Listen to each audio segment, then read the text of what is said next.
Саламатсыздар урматтуу көрүүчүлөр. Алдыда мамлекеттик унаа мекемесинин ишиндеги алешемдиктерди айтып беребиз. Биринчиси, оңрулдуу унааларды алып келүүдөгү коррупциялык схемалар, күмөндүү жагдайлар.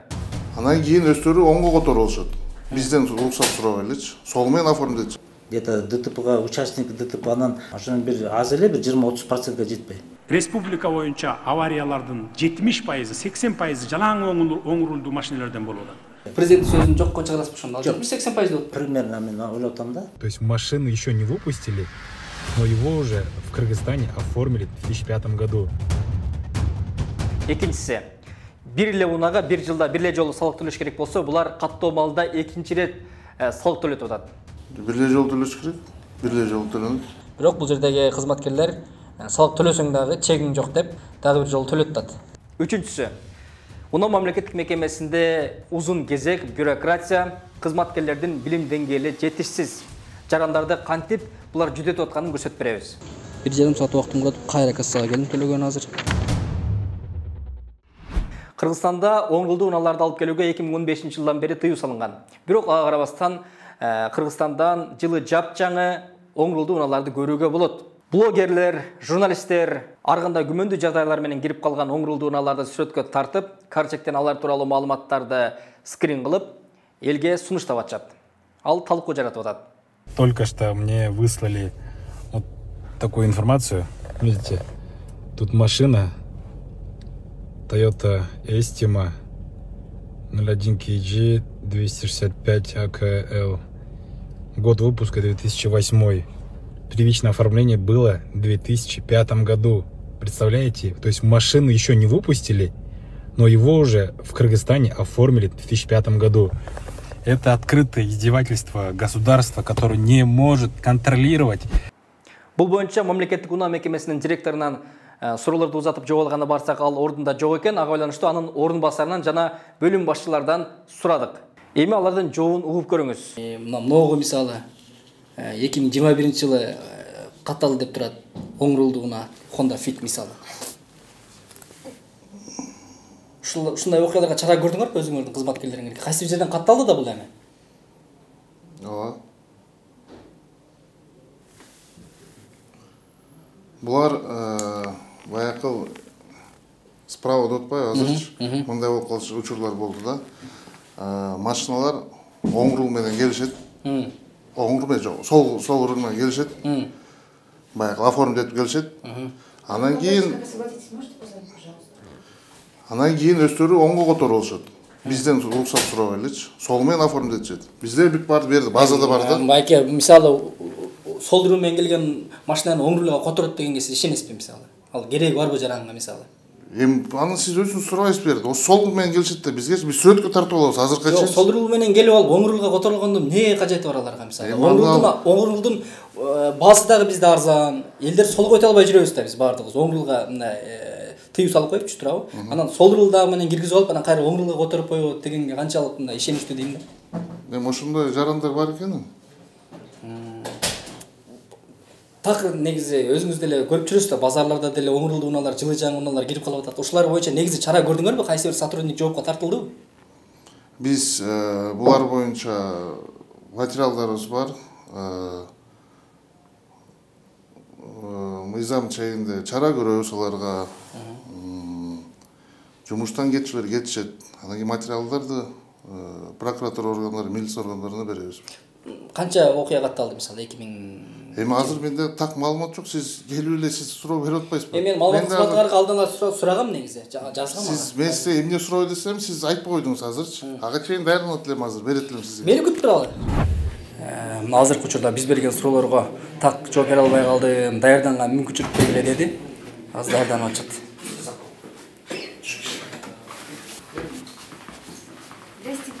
Мухтар Акылбекович. Мухтар Акылбекович.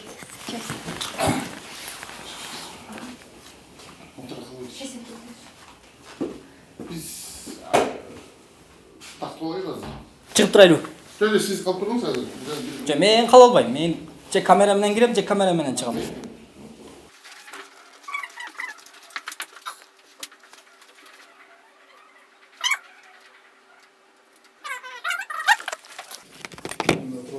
Замена кузова. Так, были переданы правоохранительный органы, 30 материал бар болчу да, 30 материал бердик да, ол мыйзамсыз иш алып баргандар үчүнчү. Биз дагы баарынан биздин башкы аппарат иш алып барып атат берденчи. Биз берген ошол жерден баарын выявлять этип, анан правоохранительный органга берип атабыз. 30 ишти күч органдарына бердиңер, э? Ооба. Тиги Регистрация, алар не выдача кылыптыр, не водительского мыйзам удостоверения. Бул жерде замена кузова, подозрение на подлинность доверенность тура эмес болуп калат бул. Жаранда эле келет туурабы? Тура эмес доверенность менен келет. Машина русто болгондо ошондо бир материал өтүрүбүз. Анан кийин вин код деген болот машиналардынчы. Ошолор тура эмес болуп калат, перебит болуп калат. Ошолорду беребиз. Жарандар келгенчи. оң рулдуналарды киргизбеген окуя барбы? Оң рулдарды? Оң рулдар запрет 2015 Ошону жылдан документ жасап киргизбегенди айтып Кузов турдум. мен айтып турдуңуз го. Ошондой бир случайлар бар ошондор. Марганда шылтоо таап же жылын аркага жазып, же көзөбүн алмаштырды деп туруп, ошондой учур менен киргизбеген сотрудник жоопко тартылган окуя барбы? 2015'ten beri yok. Жанагы 2015 жылы жана токтом чыкканда запрет регистрация права рульных. Ошол кезде бизде норма боюнча, токтом боюнча эме болчу да, допустим, биздин кызматкерлер машинаны айдап келсе, руль сол жагында турса, биз каттоого мүмкүнчүлүк бар болчу да. Мына момунда көрсөтүп коеюн, момунда бүт жанагы заключение. Так, бул азыр кайсы жылкы машина? 2019 жыл каттаппысыңар, э? Мындай бүт заключением келген да, что оксаңар мына расположение рулевой колонки, расположение слева депчи. Уже биздин балдар кызматкерлер коркуп, жана бизлер буларды незаконно анан момундай заключение этип, уже ушуна эметип калды да. Ана факт деп, кээ бир балдар эмелер даже видео тарткан да. Мына айдап келди сол жакта. Түшүндүм байке. Көрдүңөр да силер визуально көрүп атасыңар, руль сол жакта экен. А бунун биринчи транзиттин документи же Япониядан келсе, Японияда документинде оң деп турат да бирок. Жок, японский документте оң руль сол деп жазылбайт. Таможня союз боюнча бизде лабораториядан өтөт, ала да жазбайт. Алар менен канча уруштук, канча кыргычтык, евразийский эме бар да, специальный раздел, ошо бизде требовать эткенбиз. Буяка жазып коелучу. Он руль же сол руль депчи. Аларда норма жок экен. Моделде техпаспорты барбы азыр сүрөт немеси? Жок, техпаспортта японский документте жазылбайт. Эмелерчи. Руль каяк деген жазылбайт. Расположение руля жазылбайт да. Ана мына силерге да мына вот японский. Мына бар экен. Карасаң? Мына японский документ. Вот японский техпаспорт. Ушунча чоң болобу экен, э? Ушундай да чоң. Эми японча түшүнбөйбүз да биз, руль деп не деп жакта жазылбайт. Перевод эметкенде жазылбайт. Руль право, руль леви деп жазылбайт. Это бир. Экинчиси, бизде жанагы четтен келген машиналар баары бир мондай испытательный лабораториядан эме өтөт да, мондай кагазлап да, свидетельство о безопасности конструкции деген. Бул жерде бүт канча массасы, дөңгөлөгү, тиги бути бүт технический характеристикасы баары жазылат да, монун ичинде. Евразийский эмес требованиясы. Бирок единственное биякта расположение руля деген жок. Демек сизе көз оң рулду унааларды кымбат бага алып жүргөндө кимдир бирөөлөр келип, оңдо турган рулду сол жака орното коюп, унаа мамлекеттик мекемесиндеги кызматкерге көрсөтүп, ал ага каттап берип Кыргызстанга алып келип сатып пайда көрүп жаткан экен. То есть момундай кузовду алып келчи, допустим, эски машина да, айдап жүрөт, чирийди же авария болду, анан тияктан Япониядан кузов алып келет. Анан кайра эле ошо машинанын үстүнө отуруп коет да. Закон боюнча бизде норматив боюнча разрешается. Справка счет, таможня бүт бар да. Анан ошо ого карата биз ошо закон чыгардык, заменада токтотуп салдык да. Азыр уже алып келбей калды. Демек силер 2021 жылга чейин деле анын кузову алмашканын билгенсиңер. Анткени замена кузов деп жазылчу экен. Закон болчу. Руль алмашканын билчүкенсиңер да силер. Закон болчу. Бирок каттап туруптурсуңар да. Ошондо иш козголду бизде. Биздин кызматкерлер бирөөнү камады, бир жыл АКС, межведомственный комиссия түзүлгөн, АКСтин представители, Генеральный прокуратура, ГРС, ГАИ, анан дагы бир топ эмелерчи заинтересован. Ошол кезде как раз тиги баланы кармаганда мындай юридический вопрос болуп калды. Законный биздин действия же незаконный. Бир жыл отурду, чыкты, сот болуп чыкты, азыр до сих пор иштеп жүрөт бизде. Эмелесеттиңиз, азыр оң рулду унаалардын кирип кетишин алар ошол кузовду алмаштырды деген жүйө менен солурга которуп, анан алардын алдын алып келип, анан анын негизинде каттатып алып, андан кийин кайра оң рулга которуп алып, сатып жатышат деп жүйө келтирип атышат. Анан ага тиешеси бар кызматкер бир жыл кылмыш ишинин алкагында созулуп жүрүптүр. Андан кийин таптатынакай чыгып азыр иштеп атканын айтып атышат. Демек оңрулдуу унаалардын кирип кетиши боюнча бир жетиштүү чара көрүлүп, бул боюнча мыйзам алдында жоопкерчиликке тартылган бир фактыны бизге айтып бере алышкан жок. Ошол кезде ошол убакта норма разрешала замена кузовунчу. Азыр уже жок. Ал юридикалык жактан таза, бирок мындай адамдык жактан алганда ал мыйзам бузганын да билген да. Сиздер билгенсиз келип турат. Кузов алмашканда деп көрө алмашат. Алар ошону монда биринчи мон менен чыгып кеткен, мына экспертиза турат. Видеосу бар. Видеолор умдулар тартылган да. Мына деп келди. А потом оформить этип, чык паспорт алат, чыгат, 2-3 күндөн кийин кайра эле тиги оң жакка коюп коет. Оң жакка өткөнүнө мындай адам айтсаңыз, мындай сиз деле айдоочу катары машина айдайсыз да, эмнеге кайра өтүп алышы мүмкүн? Сол руль боюнча эле жүрө бербейби? Жок, тиги качество жагынан мындай вибрация деп айтып атат да ошону. Анан дагы бир эме бизде айтып койгон нерсебиз, мурун техпаспортко биз илгери руль левый, руль правый деп жазып эмеспиз. Кийин анан бул машина чыккан эле азыр кийин 19-жылы жазып калдык. Право левый. Өзүңүздөр уккандай 2015-жылдан бери бийликтегилер даалай жолу ушул оңрулдуу унааларды киргизгиле деген жарандарга ДТП, адам өмүрү мына ушул оңрулдуу унаалардын айынан көп кыйылып атат, 70-80% ушулардын катышуусундагы авария болуп атат деп элге түшүндүрүп келе жатат. Керек болсо жакында гана президентибиз курултайда оңрулдуу унаалардын айынан авария болуп атат, мен элдин ден соолугун тобокелге сала албайм деп жооп берди. Бул жакта болсо унаа мамлекеттик мекемесинин кызматкерлери жөнөкөй жарандар менен оңрулдуу унааларды кузов алмашты деген жөө менен Кыргызстанга киргизип турганын мындайча айтканда өздөрү себеп катары айтып берип атышат. Эми ошол статистикасын билелер эле, бир жылда канча оңрулдуу унаа кирип турган ошентип кузов алмашты деген жөө менен. Андай статистика жок. Андай пока азыр тиги кыздарга айтып көрөлүчү, базадан карап көрсүнчү. Канча замена правый. Биздин кечээ президент Садыр Жапаров айтпадыбы, оңрулдуу унааларга киргизели десек 78% ошондон авария болот экен деп, ал жактан киргизбей атат. Бул жакта болсо эпчилдер тигинтей жол менен өткөрүп атыптыр да, ошондо туурабы кирип кетип. Жок, эми ГАИнин статистикасы боюнча 78% эмес. Где-то ДТПга участник ДТП анан не только участник, виновник да бар да, деймиз күнөөлүү. Ошонун бир аз эле бир 20-30%га жетпей. Республика боюнча авариялардын 70%, 80% жалаң оңрулдуу машиналардан болуп атат. Көп деле эмес правосторонний. Оңрулдуу унаалардын айынан авария болгондор көп деле эмес дейсизби? 20-30%. 30%. Президент сөзүн жокко чыгарасызбы ошондо? 70-80% болот. Примерно мен ойлоп атам да. Мен ГАИ эмес, мен ГАИден сураш керек канча деп. Мен ойлойм да. Эксперимент кылуу максатында бүгүн биз ушул 2022-жылга салыгы төлөнгөн, каттоодон өткөн унааны кайра баштан каттоодон өткөрдүк. Өзүңүздөр билгендей, эгер унаанын салыгы төлөнбөсө, унаа мамлекеттик мекемеси каттоодон өткөрбөйт. Биз мына ушундай унааны бүгүн алып бардык, бирок жаныбызда чегибизди алган жокпуз. Анткени жарандын чеги жок болсо, булар кайра баштан салык төлөтүп атканы тууралуу буга чейин бир нече жолу бизге билдиришкен. Бүгүн биз барганыбызда дагы мына ошол чегиңер жок деген негизде бизге кайра баштан салык төлөттү. Так, достор, мамлекеттик унаа ишканасында Ишеналиев НК деген ушундай мыйзам чыгарып коюптур, чечим чыгарып коюптур. Биздин машина азыр могу 2022-жылы оформить этилген. Эми логично биле түшүнүктүү да. Анткени 2022-жылы оформить этилген машина эч качан налог төлөнбөй оформить этилбейт. Оформить этилген 2022-жылы. Азыр 1-2 айдан кийин кайра келип оформить этсек, чек жок болчу. Өздөрүм да электрондуу базадан аны билип албастан кайра эле чек жок деп алып, кайра налог төлөп атат. Ошо бир жылда мисалы машина 2022-жылы 2 жолу оформить этилсе, 2 жолу налог төлөтүп атат да. Эмнеге ошол төлөнгөн налогго? Бир эле жолу төлөнүш керек. Квитанциясы жок болсо, квитанциям жок деп эле кайра баштан налог төлөтүп атат да. Ким төлөтүп атат? Силер да? Бир эле жолу төлөш керек. Бир эле жолу төлөнөт. Бүгүн мен 2-нчи жолу төлөп келип атам мисалы. Мен өзү бүгүн эмес, эксперимент кылып келдим да. Жарандардан да ушундай кайрылуулар бар. Эми жарандар мисалы чекти сактап жүрө албайт да жанында. Мисалы терминалдан төлөйсүң, кээде терминал чек бербей коет. Же болбосо чек жоголуп кетсе, эгерде сен 2022-жылы эле оформление болгон машина эми понятно да, ансыз деле төлөнбөйүнчө оформление болбойт да.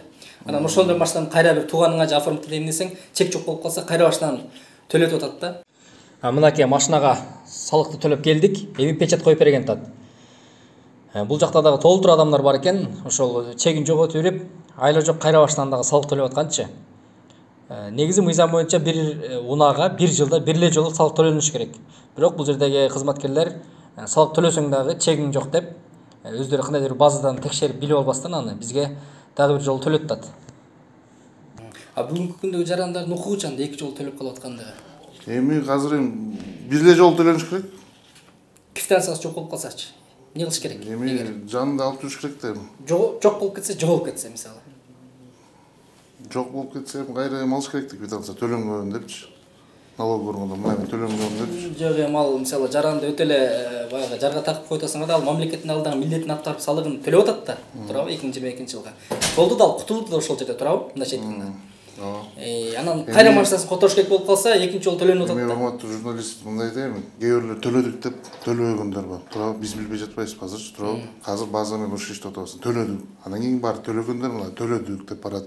Анан кийин биз мыйзам чегинде бул оформлять этебиз машиналардычы.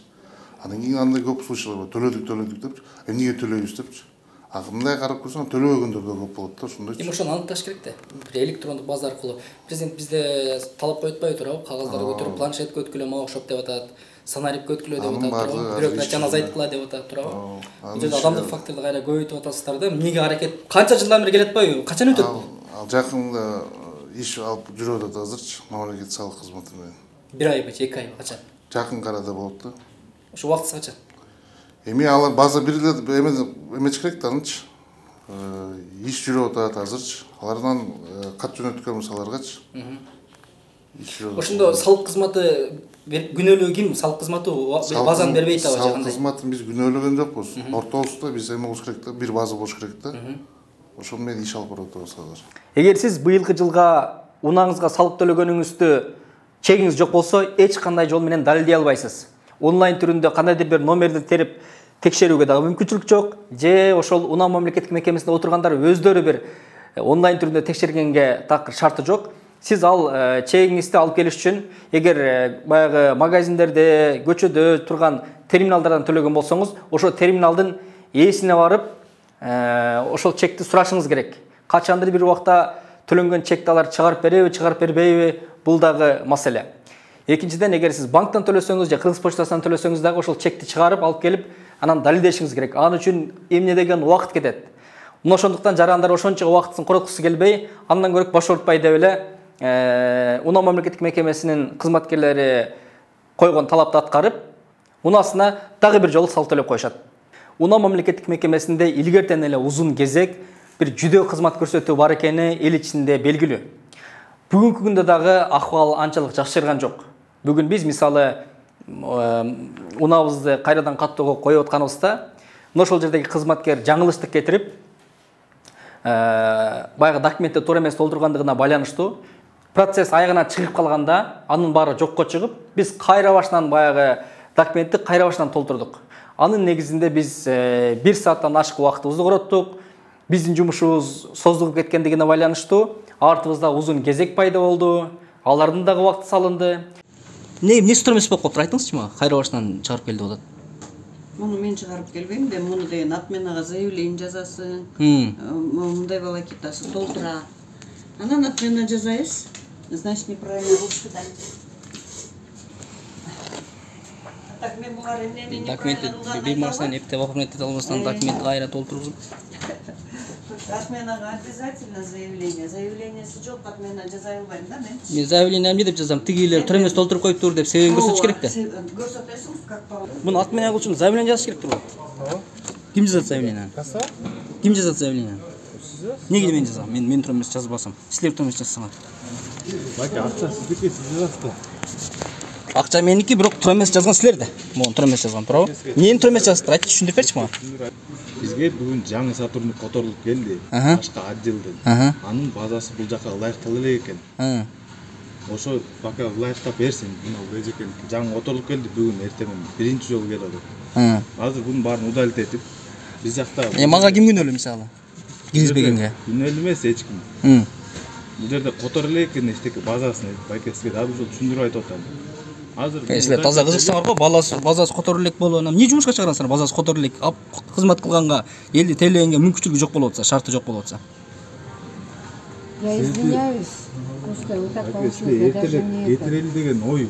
Кызматкерлердин билим деңгээлинин жетишсиздигинин айынан буга чейин дагы мындай туура эмес толтурулган документтер мына ушундай болуп толуп турганын көрдүк. эчке теттик отмена болгондор деп едиңизби ноябрь айы үчүн? Ошол кагаз примерно канча кишиники? 4-5 киши.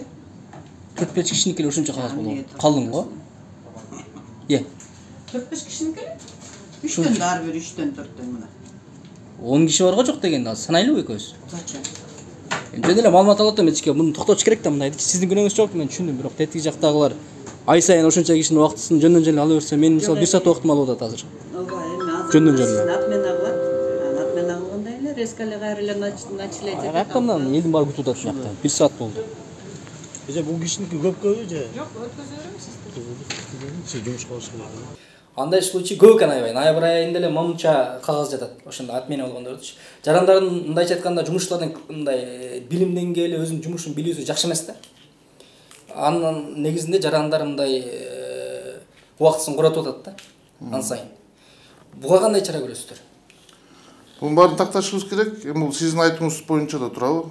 Азыр сиз мыйзам чегинде чара көрөбүз, если сиз арыз менен кайрылсаңыз бизге, биз анын баарын тактайбыз. Мен видеого тартылган фиксациясын берейин. Бериңиз бизге, биз аны тактап беребиз, аны сизге жооп беребиз. 1,5 саат убактым калат, кайра кассага келдим төлөгөн азыр. Баягы заявление жазып, отмена берип кеткем. Так, кайра баштан эчке. Кайра баштайбыз эми. Демек, ар айда бир ондогон жарандар ошол жердеги кызматкерлердин туура эмес документ толтургандыгын айынан кайрадан кезекке туруп, анын негизинде ошол жерде узун кезек пайда болот экен.